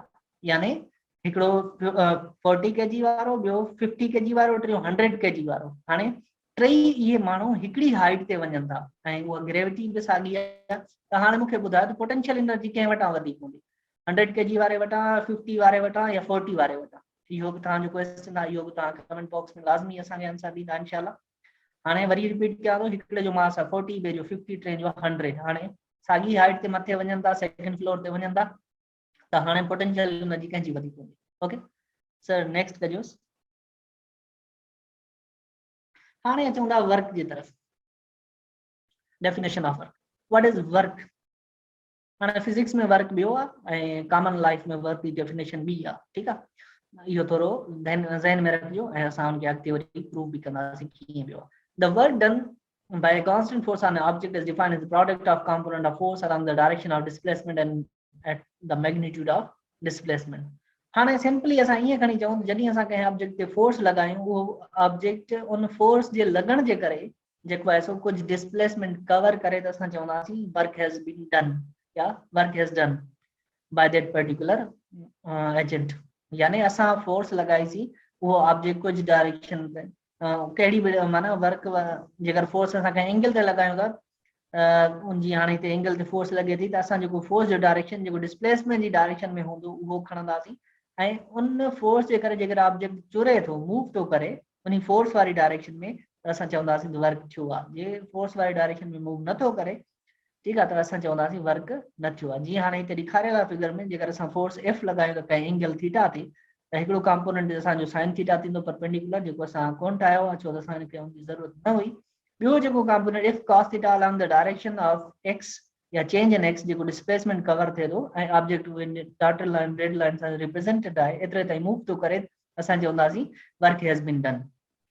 तो work is denoted by W and work is equal to F cos theta, या सिंपली असां लिखंदा F dot change in x. जेकर असां डॉट प्रोडक्ट खे हटाईंदा आहियूं त cos theta ॾींदा आहियूं. So F d cos theta can be written over there in the given equation. या असां W is equal to F cos theta change in x in the magnitude form, where F is the magnitude of force, change in x the magnitude of displacement of object, and theta is the angle between the force and displacement. Okay, so इहो असां वटि हिकिड़ी equation आहे, F cos theta या F d cos theta या F change in x cos theta या F cos theta change in x, भले कीअं बि लिखो. ऑर्डर चेंज करण सां तव्हांजो वैल्यू ते को बि फर्क कोन पवंदो, पर हे जेका ब्रैकेट में लिखियल आहे, this means that the component of force along the direction of displacement. जीअं हिते तव्हांखे फिगर में ॾेखारियल आहे, जेका असुल लाइन सां. ठीकु आहे सर, नेक्स्ट कजोसि. हाणे यूनिट छा आहे वर्क जो? This gives no information about the time it took for displacement to occur. हाणे जॾहिं असां वर्क जी ॻाल्हि कंदासीं त असांखे इहा कोन ख़बर पवंदी त केतिरे टाइम में जेको आहे सो उहो डिस्प्लेसमेंट कवर थियो आहे. टाइम जी असां ॻाल्हि कोन कंदासीं वर्क में. The velocity or acceleration of object, ऐं इहा बि असां ॻाल्हि कोन कंदासीं त हुनजी वेलोसिटी या एक्सेलरेशन केतिरी आहे. ठीकु आहे, इन्हनि ॿियनि शयुनि जो असां ज़िक्र कोन कंदासीं वर्क में. असां वर्क छा आहे, हिकिड़ी स्केलर क्वांटिटी आहे. सो एसआई यूनिट वर्क जो छा थींदो, हाणे जीअं मूं तव्हांखे फार्मूलो ॿुधायो, simply F change in x असां ॻाल्हि कयूं, एंगल जो को यूनिट न हूंदो आहे, इन जे करे F change in x force जो यूनिट न्यूटन आहे.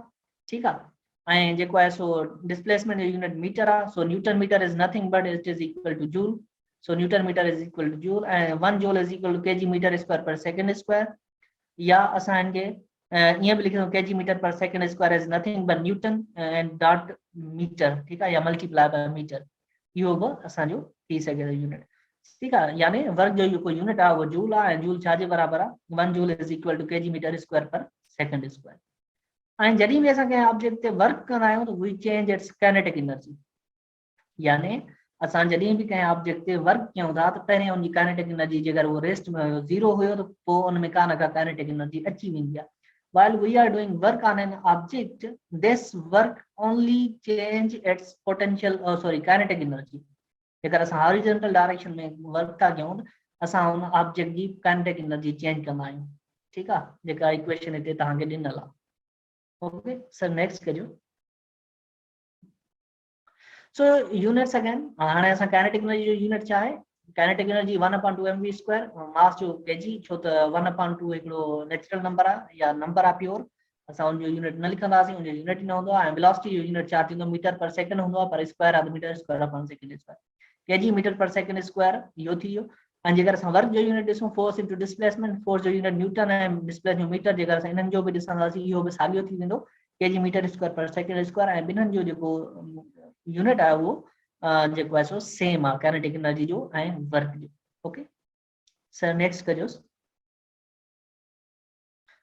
हाणे वर्क असांजो पॉजिटिव या नेगेटिव कॾहिं थींदो, work can be positive, negative और zero, the sign of work depends on the direction of the force relative to the displacement. हाणे जेका ॿियनि लफ़्ज़नि में ईअं खणी सम्झूं त एंगल ते डिपेंड कंदो आहे वर्क, पॉजिटिव कॾहिं थींदो, नेगेटिव कॾहिं थींदो, जीरो कॾहिं थींदो, इहो सॼो कुझु डिपेंड कंदो एंगल ते, या ॿियनि लफ़्ज़नि में फोर्स एंड डिस्प्लेसमेंट जी डायरेक्शन छा आहे, जॾहिं ज़ाहिर ॻाल्हि आहे जॾहिं फोर्स एंड डिस्प्लेसमेंट जी डायरेक्शन आहे त उन्हनि जे विच में ई एंगल आहे, जेकर उन्हनि जी एंगल कहिड़ी थींदी पॉजिटिव थींदो वर्क, कहिड़ी एंगल हूंदी त नेगेटिव हूंदो, ऐं कहिड़ी एंगल हुजे उन्हनि फोर्स एंड डिस्प्लेसमेंट जे विच में जो वर्क असांजो ज़ीरो थिए। छो त हाणे फार्मूलो तव्हांजे साम्हूं आहे, W is equal to F cos theta into change in x, work will be positive एस, हाणे पॉजिटिव वर्क खे असां वर्क ग्रेटर देन जीरो लिखंदासीं, ठीकु आहे, उहो कॾहिं थींदो, एफ थीटा या जेको थीटा लिखियल आहे उहो लेस देन 90 हुजे ऐं ग्रेटर देन जीरो हुजे, द वर्क असां छा चवंदासीं पॉजिटिव आहे। If theta is less than 90 and greater than zero, then work will be positive. Negative कॾहिं थींदो, नेगेटिव वर्क असां less than, work is less than zero, उहो कॾहिं थींदो जेकर theta is greater than 90 and less than 180, यानी angle जेको आहे सो 90 खां वधीक हुजे ऐं 180 खां घटि हुजे त असां चवंदासीं वर्क इज नेगेटिव वर्क। ऐं जीरो कॾहिं थींदो, जीरो खे असां W is equal to zero लिखंदासीं, जीरो तॾहिं थींदो जॾहिं angle work force and displacement जे विच में 90 जी हुजे। If theta is equal to 90 then work will be zero, ऐं वर्क विल बी मैक्सिमम कॾहिं थींदो, जॾहिं असांजी theta is equal to 0 degree आहे, work will be maximum if theta is equal to 0 degree, work will be maximum and negative if theta is equal two 180 degree, जेकर 180 degree आहे work maximum हूंदो ऐं negative. Okay sir, next कजो। हाणे हे कुछ examples आहिनि जिते वर्क असांजो जीरो आहे।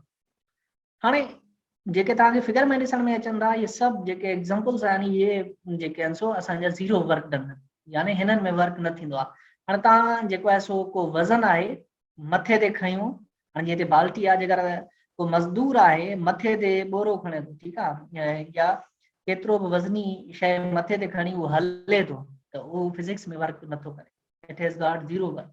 जीअं हिते बाल्टी आहे, तव्हां जेकर हॉस्टल में रहो था या घर में बाल्टी भरी या बर्तन में पानी भरी हलंदा आहियो खणी करे, त फोर्स तव्हांजी डायरेक्शन अपवर्ड हूंदो आहे ऐं डिस्प्लेसमेंट तव्हांजो हॉरिजॉन्टल डायरेक्शन में हूंदो आहे, ठीकु आहे। हाणे हिते फोर्स ऐं डिस्प्लेसमेंट ॿई परपेंडिकुलर आहिनि ऐं हिननि जे विच में एंगल छा थींदी, 90 थींदी, ऐं 90 ते वर्क डन या कॉस थीटा 0 जे बराबर थींदो आहे ऐं वर्क डन छा जे बराबर थींदो आहे, 0 जे बराबर थींदो आहे। ओके सो अहिड़े हिसाब सां जीअं हमरा जेको आहे सो हाणे स्कूल जो मास्टर बि थी सघे थो, ठीकु आहे, को जेको आहे सो बिज़नेसमैन बि थी सघे थो, हिकिड़ो बैग आहे उहो खणी हले थो पियो त बि इहो को वर्क नथो करे, भले 1000 किलोमीटर हले या सॼी उमिरि ईअं हलंदो रहे त बि उहो वर्क न कंदो फिजिक्स में। छो त एंगल 90 जे बराबर थींदी ऐं उनजी डिस्प्लेसमेंट एंगल जेकर इन जे विच में 90 आहे cos थीटा 0 जे बराबर है, वर्क डन छा जे बराबर थी वेंदो 0 जे बराबर थी।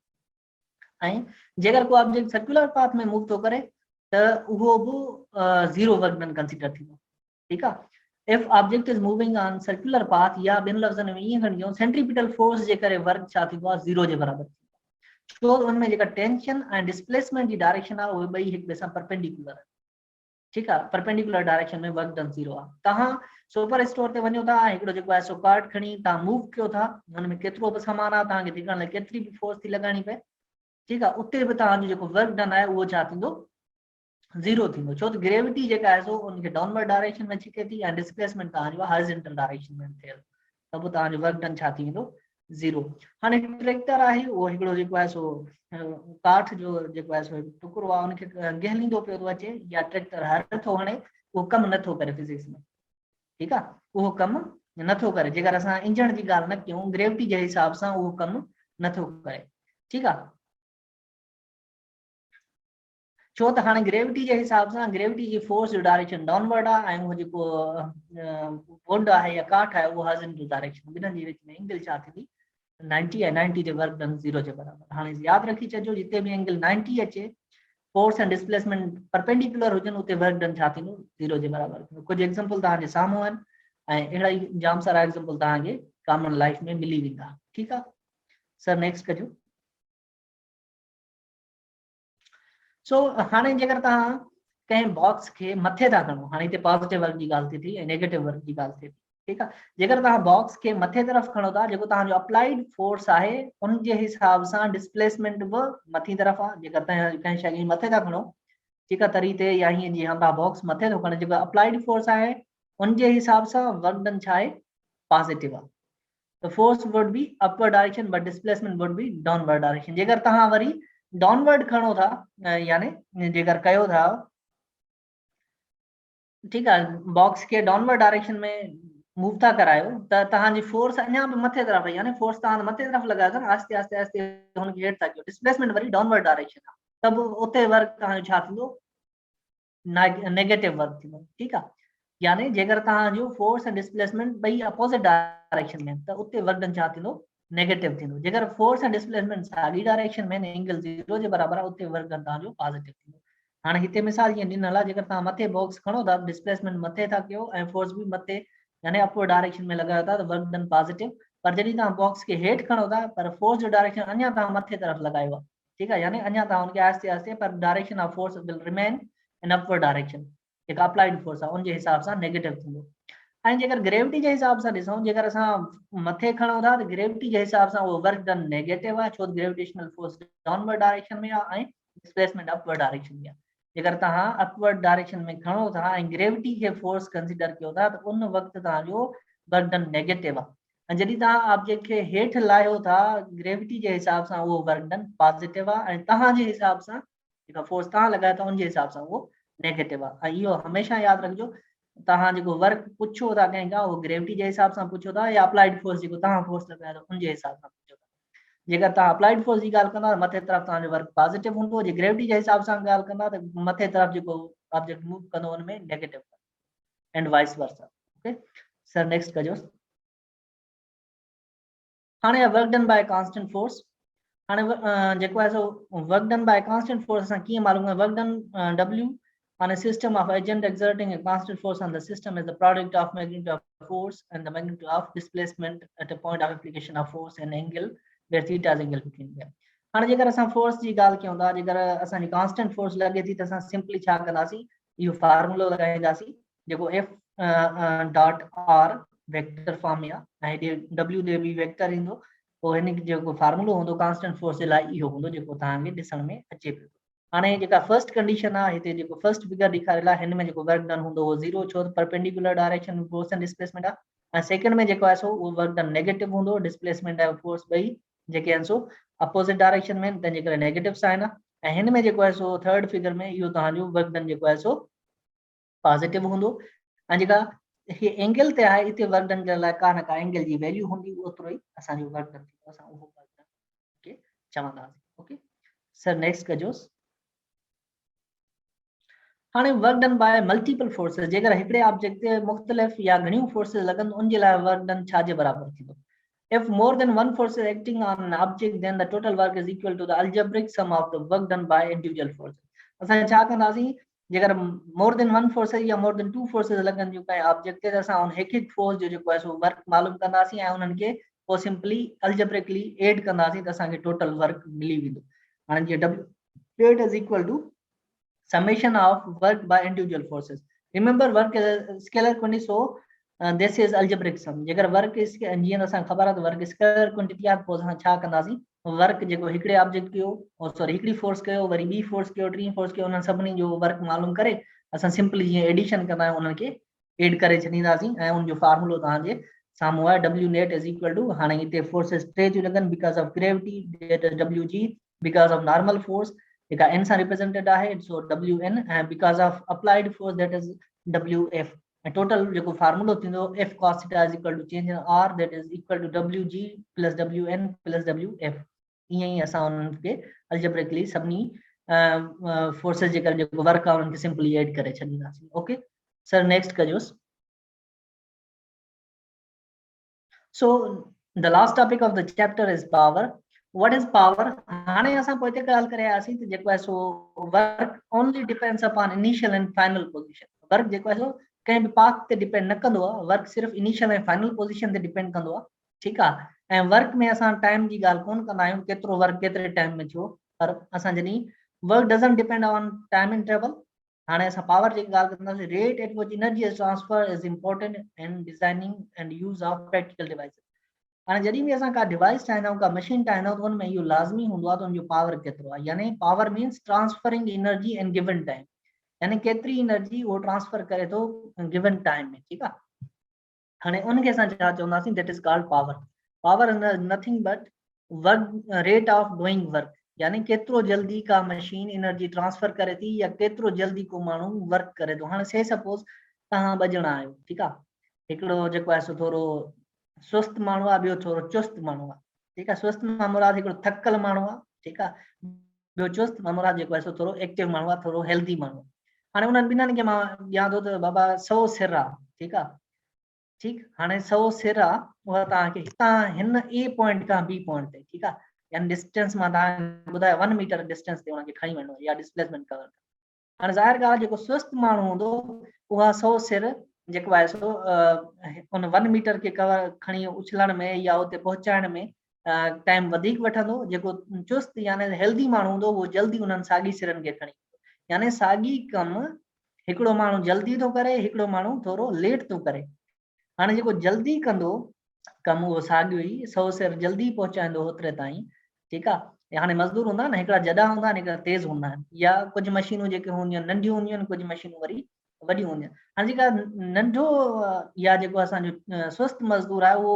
उन कमु करण लाइ घणो वक़्तु वठंदो ऐं जेको एक्टिव मज़दूर हूंदो उहो उन कमु करण लाइ थोरो टाइम वठंदो हाणे जेको थोरो टाइम वठे थो त असां चवंदासीं उनजो पावर वधीक आहे ऐं जेको कुझु ज़्यादा टाइम घणो टाइम थो वठे ज़्यादा टाइम थो वठे त उहो असां चवंदासीं उनजो जेको आहे सो पावर घटि आहे ईअं ई असां जेकर ॾिसंदा आहियूं त हाणे मुख़्तलिफ़ वाट वारा बल्ब ईंदा आहिनि यानी को कलाक जे लाइ हले थो त उहो हीटर हूंदा न हिकिड़ो कलाक जे लाइ हले थो त वधीक गर्मी प्रोड्यूस कंदो यानी हीट जेका आहे सो वधीक ट्रांसफर कंदो या एनर्जी वधीक ट्रांसफर कंदो ॿियो जेको आहे एनर्जी घटि ट्रांसफर कंदो असां चवंदासीं जेको वधीक एनर्जी ट्रांसफर करे थो उन गिवन टाइम में उनजो पावर वधीक आहे ऐं जेको घटि एनर्जी ट्रांसफर करे थो उनजो पावर घटि आहे ठीकु आहे so the rate of energy transfer is called power the rate of doing work is called the power average power is given by power average work done per unit time when the method of energy is transfer is work energy transfer जेको method आयो उहो छा हुजे work हुजे त असां चवंदासीं that is power okay यानी जेको असां एनर्जी हाणे हिते ॻाल्हि कयूं था उहो वर्क डन जे थ्रू ट्रांसफर थिए थी ओके सर नेक्स्ट कजोसि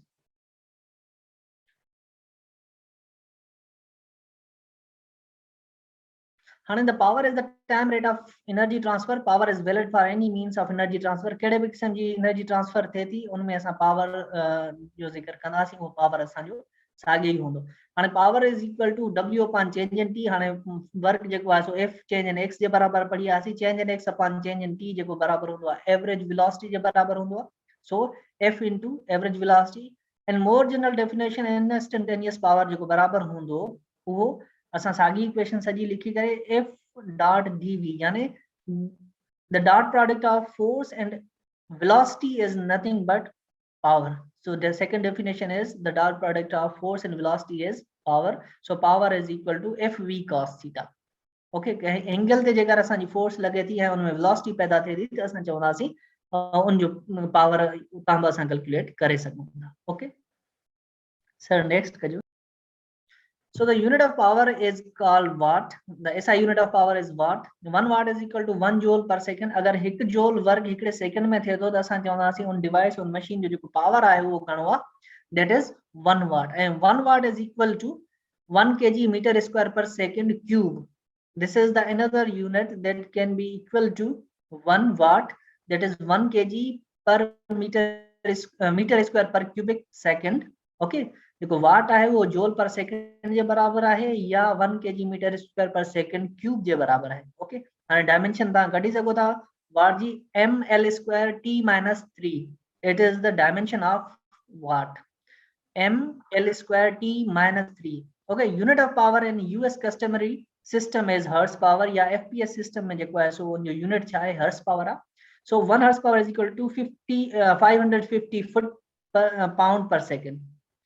Okay, 1 horsepower is 550 foot-pound per second, or 1 horsepower is equal to 746 watt.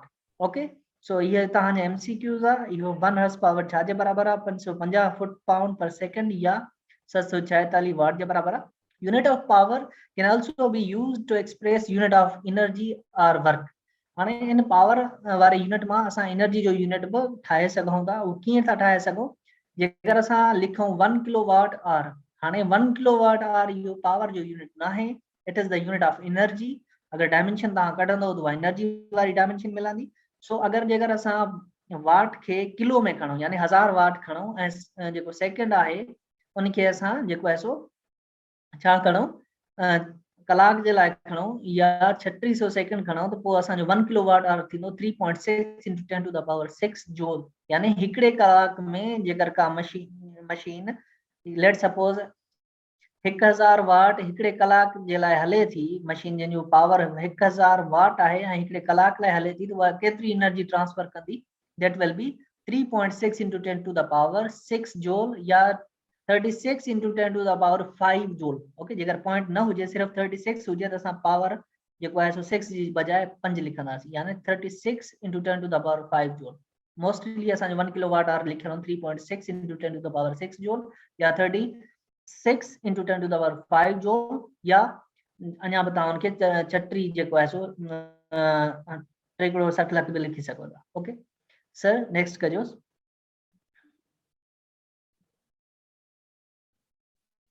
So power के अञा ईअं बि असां रिप्रेजेंट करे सघूं था, डिफाइन करे सघूं रेट ऑफ यूजिंग एनर्जी. हाणे का शइ आहे केतिरो एनर्जी यूज़ करे थी या यूटिलाइज करे थी.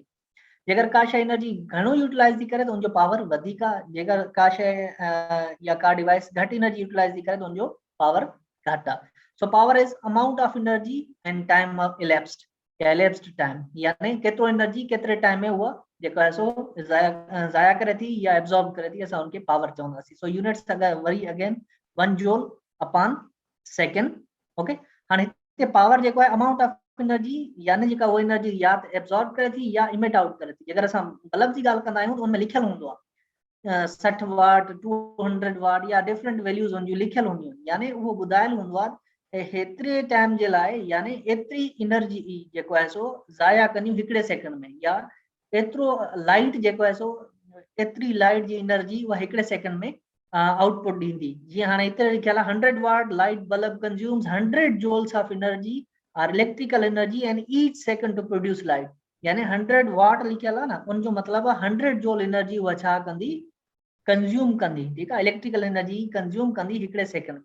जेकर वो कलाक लाइ हले थो त उहो जेको आहे सो अञा वधीक कंदो. उनखे मल्टीप्लाई करे छॾींदासीं 3600 सां 100 खे वरी 2 ॿुड़ियूं अॻियां ॾेई छॾियो पोइ माना कलाक लाइ ओतिरो एनर्जी कंज्यूम कंदी electrical energy. Okay 1 watt is equal to 1 joule per second. So हिते जीअं बल्ब जो लिखियल आहे जेकर 100 वाट जो बल्ब आहे त उहो 100 जूल इलेक्ट्रिकल एनर्जी कंज्यूम कंदो हर एक सेकंड में. Okay so sir next कजोस.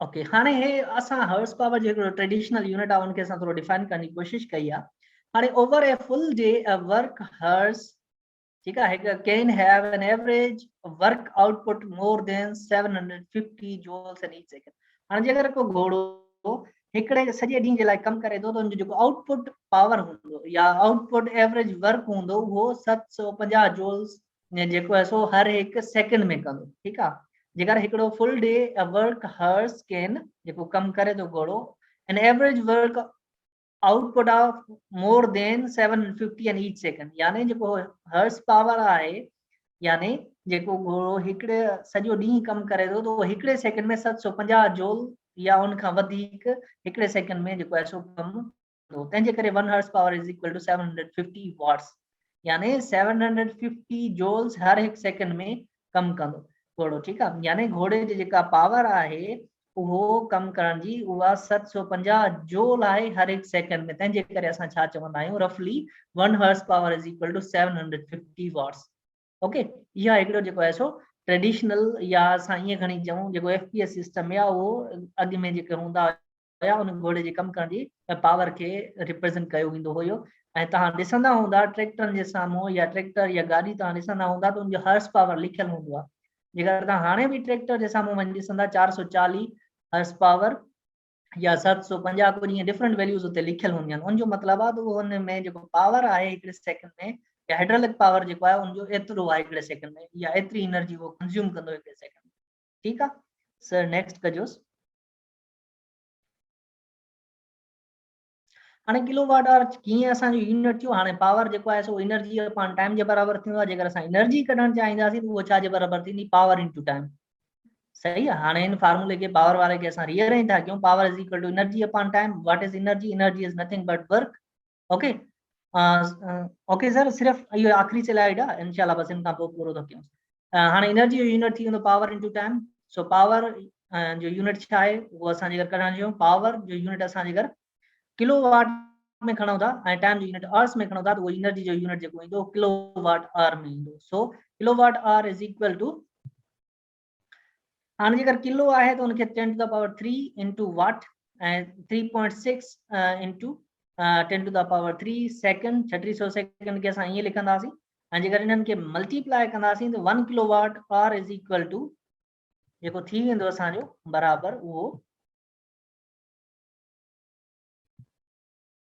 10 to the power 3.6 into 10 to the power 6 joule थी वेंदो 1 kilowatt hour is equal to 3.6 into 10 to the power 6 joule यानी जेके हेस्को या जेके असांजे वापडा वारा आहिनि उहे किलोवाट आवर जेका एनर्जी कंज्यूम थींदी आहे उन तहत उहे रेट्स या उन तहत इलेक्ट्रिकल एनर्जी जे जेके चार्जेस आहिनि या यूनिट जी वैल्यू किलोवाट आवर में मेजर कंदा आहिनि ठीकु आहे ऐं डिफरेंट जेका सोर्सेस हूंदियूं आहिनि इस्त्री थी वई मोटर थी वियो तव्हांजी जेके बि शयूं आहिनि उन्हनि जी रेटिंग उनजे मथां लिखियलु हूंदी आहे त उहो जेकर एतिरा कलाक हलंदो त एतिरी एनर्जी कंज्यूम कंदो ठीकु आहे उनजे मथां वाट लिखियलु हूंदो आहे जेकर 100 वाट जो आहे हिकड़े सेकंड में केतिरो 100 वाट या 100 जूल एनर्जी ज़ाया कंदो या कंज्यूम कंदो पोइ उन जे हिसाब सां उनजो यूनिट हूंदो आहे जीअं हिते हेको लिखियलु आहे उहा 15 सेंट हिकड़े किलोवाट आवर जी एनर्जी यानी 3.6 into 10 to the power 6 joule energy ज़ाया कंदो त उनजे जेके चार्जेस हूंदियूं उहो 15 सेंट हूंदियूं अहिड़े हिसाब सां डिफरेंट यूनिट थी सघंदा सर नेक्स्ट कजो I guess it's completed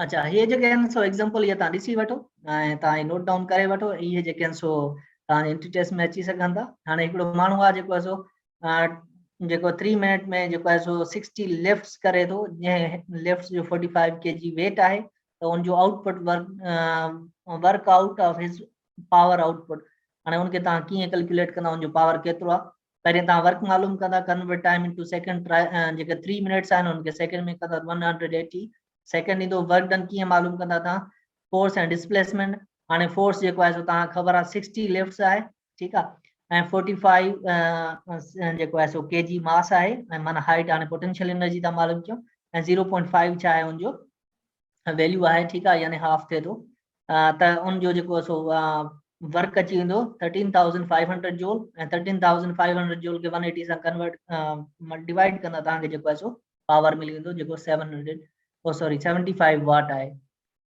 okay sir ॾिसो नेक्स्ट आहे हिकिड़ो एग्जांपल हिननि खे ॾेई छॾियो वो पाण कंदा छोकरा असांजा ऐं स्टूडेंट्स ऐं लर्नर इंशाल्लाह वो असांखे कमेंट बॉक्स में ज़रूर ॿुधाईंदा। सर नेक्स्ट कजो, मुंहिंजे ख्याल में लास्ट अथव।